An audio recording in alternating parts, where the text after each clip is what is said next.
You're listening again to the Super League Pod. It's part 2 of 2 of our end of season special, the host and listener season review show.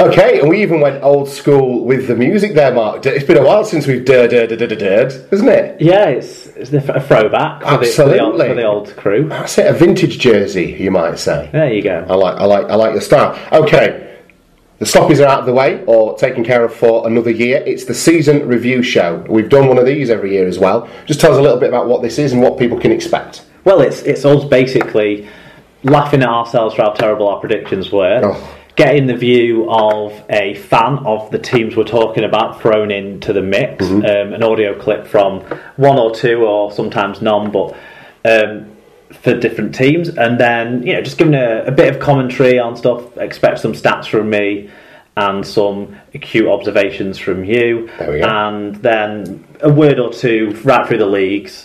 Just, to make sure we give everyone a little bit of coverage here. Everybody gets a fair shake here at the Super League Pod. We're going to start, though, with just revisiting the fans' predictions from the start of the season, Tom, if you remember, way back to January when this was up as one of our first delves into Google Formage. Yeah. And was it Dom that got started on the Google Dom Hodgson, Form? yeah. Hey. Yeah. He's created a monster. He's a hero in more ways than one, isn't he? Absolutely. So, as we all know, Hull FC won the Challenge Cup. Only 6% of our voters at the start of the season tipped that would be the case. However, Wigan winning the grand final was picked by 48% of our voters pre-season. They were the overwhelming pre-season favourites of the SLP voters to pick up that award. No one, possibly unsurprisingly, voted for Danny Houghton to be the man of steel. There you go. 44% of voters expected Lee to be promoted, and 27% and 29% respectively, when you had two options to choose, thought that Whitehaven and Workington would be the ones who dropped out of the Championship this year. Yeah, so there were some accurate shouts in there as well. Yeah, I mean, I think Oldham and Swinton were the favourites in that last category, but they defied those expectations. But yeah, so Wigan and Lee were the most expected to do what they've done. There you go, and we're looking forward, of course, to that derby in Super League next season. But looking backwards over this year, let's start with the Castleford Tigers, Mark. You and I both predicted the same on this one. We both went for 6th place in the top 8. In actual fact, they exceeded our expectations and finished 5th. You had them down as cup winners, I had them as semi-finalists, and they were in fact quarter-finalists. Yeah, and we'll start by hearing the views of everyone's favourite Cas fan, Tyler. Castleford Tigers Season Review 2016, exclusively for the Super League Pod, by Tyler Cas fan. If you are wondering, I am a young boy and it's been a year since I've done this, so my voice might be a little deeper. Anyway, I'll get on with it. After a 5th place finish last year, I was eagerly anticipating the new season with optimism for an assault on the top 4. That optimism didn't last very long. Injuries soon began to pile up. From week 1 we lost our captain for the whole season. For the next 2 months, more and more first choice players fell by the wayside. A difficult situation for a club of our size. But other players stepped up to the mark. Some played out of their position, young players stepped in and took their chance, and with emergency loan players brought in, we managed to avoid the bottom 4 after 23 rounds, and finished a credible 5th once again. I can't help thinking, though, that if Leeds and Huddersfield had a normal season by their standards, and if Salford hadn't received a points deduction, we could have been flirting with the trapdoor at the other end of the table. The upside of our season was that we could still score plenty of points. Sadly, we also conceded plenty, a problem we've had for a few years now. Our aim going forward must be to manage games better and gain some confidence in our defending. Highlights for me were the Magic Weekend, where we came from behind to beat Warrington, and our away game at Leeds, a dominant performance and a 40-point margin.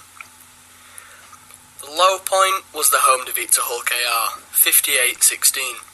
And this was after I predicted we'd get 50 against them. On to my player of the season. I thought long and hard about this one. We have a team made up of mainly good players who give their all for the club and for each other. I considered Solomona and Dawn at the back, and up front Lynch, Moores and Millington. But I had to settle on Luke Gale, the general on the field who was involved in all that was good about the Tigers this season. I'm looking forward to seeing him in the Four Nations this year. So, that's my review of 2016 for my team, the Castleford Tigers. I look forward to next year with the usual big dose of optimism. Optimism that we will progress as a team and as a club. Optimism that we will soon be the winners of silverware. And the sure optimism that we will always be the entertainers.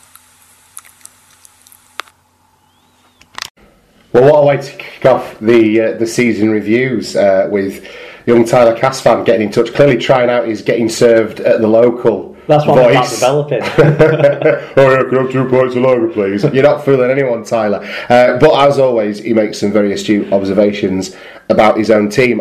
Particularly his point about Leeds and Huddersfield, if they had performed around expectations and where that might have left Castleford had that been the case, is an interesting one. And actually, that's not something I'd really considered throughout the year. What do you think of Castleford's season, Mark? Well, they finished where we were expecting them to, pretty much. And they probably played just about how we expected them to as well, really, didn't they? They were the most exciting attacking team, but one of the most inconsistent defensively. They scored the most tries per game in Super League this year, 4.99 tries per game, but conceded the second most at 4.8 tries per game. Only Wakefield conceded more tries, and all the sides managed to the qualifiers had meaner defences than Castleford. Wow. I had Michael Shenton pegged as my key man, and as Tyler touched on, barely didn't even get through a game. Key in his own way then. That highlights an injury crisis that Tyler mentions. That meant that they were tied with Wakefield as the most players used in Super League this year, 33. Expect numbers all the way. The key man became Denny Solomona, really, who topped the try scoring chart, and then Luke Gale, who led the league in try assists with a remarkable tallies of 40 and 46 respectively. Denny Solomona also led the league with 50 clean breaks. That was 22 more than his closest rival in that count. So he was remarkably consistent as a threat, even if their defence wasn't. Other important players were mainstays in the side, McShane and Milner, who both played all 30 games in Super League. He touched on people like Lynch, Moores and Millington there. But probably the unsung hero of the side for me is Matt Cook this year. He played in 27 games. He held the pack together, I'd say, in the face of massive injury numbers during the back end of the season. And another player who contributed to that was Andre Savelio. When he came into the late season push for the Tigers, he had the best win percentage at the club this season. He was on the winning side 86% of the time in the seven games he played. Wow. So that's 6 or 7 wins out of 8 then, isn't it? Six wins out of 7, yeah. Well, Magic weekend win over Warrington will probably go down as the win of the year. After losing to them 56-12 in round 7, they turned around a half-time deficit at the Newcastle Stadium into a 34-14 win, hammering Leeds at Headingley by 52 points to 12 as well. That will last in the Castleford memories for a while. Absolutely, that's it. They could not do much better than that, really, could they, over at Leeds?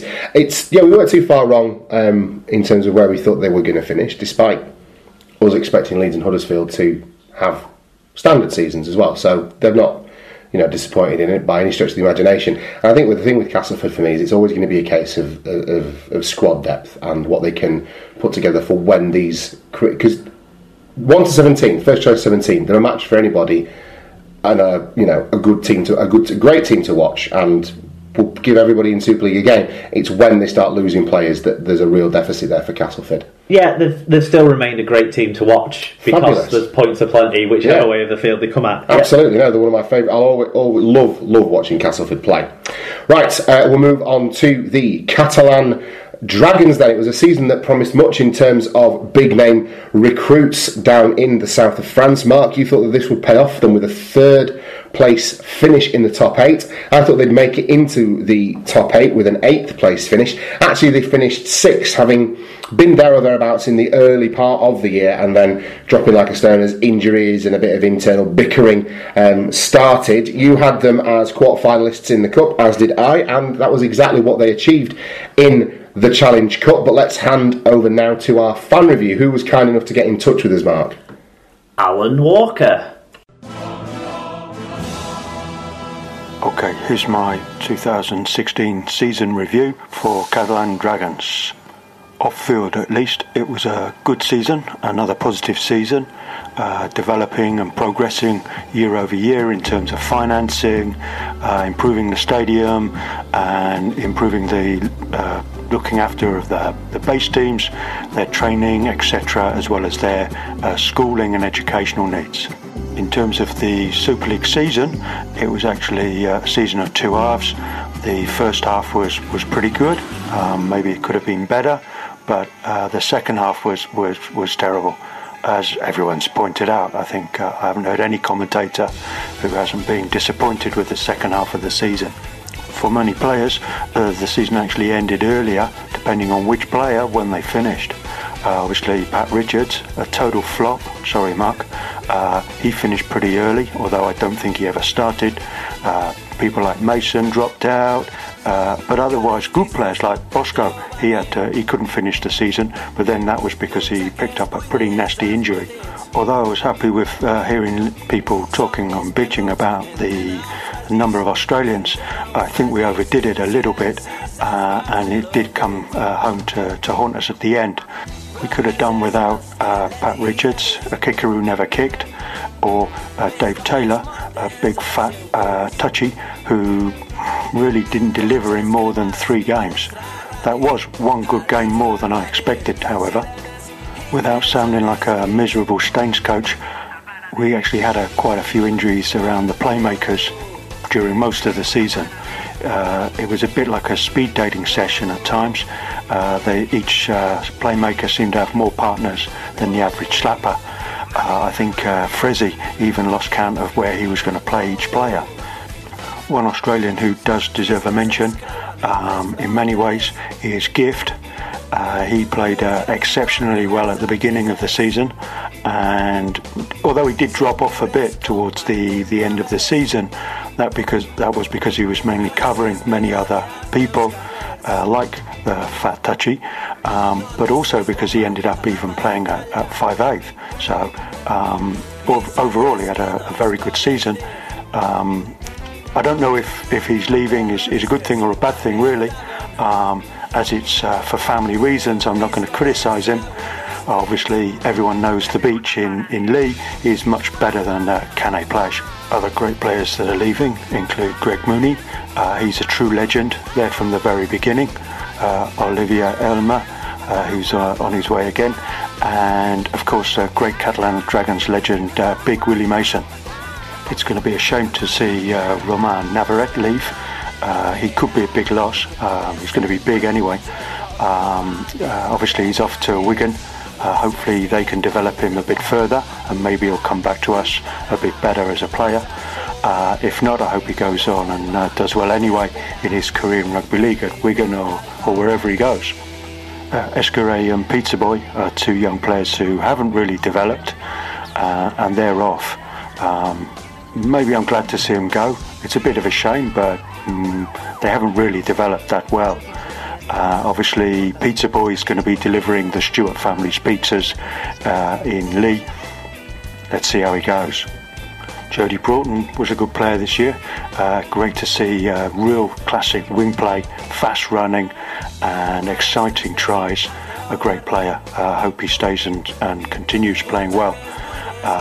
Bousquet was another great player this year, a big improver. He previously looked pretty poor, but now if he keeps improving, he'll go on to be a legend. Talking of legends, Bosco, half, 5/8, hooker, winger, kicker, he did it all and did it with class. His kick pass from under the post to the touchline, straight into the hands for a try, was absolutely superb. He was even facing the wrong way when he did it. Fuad Yah is the poster boy for the future of the game, in my opinion. He's just like one of those kids who could be playing in the street in the Marseille Estates or the Paris Bonlieu. If they got into the game, watching him play or Tony G play, the future of the game looks bright. No surprise, in my opinion, about the best player of the season. It's Leg of Lamb.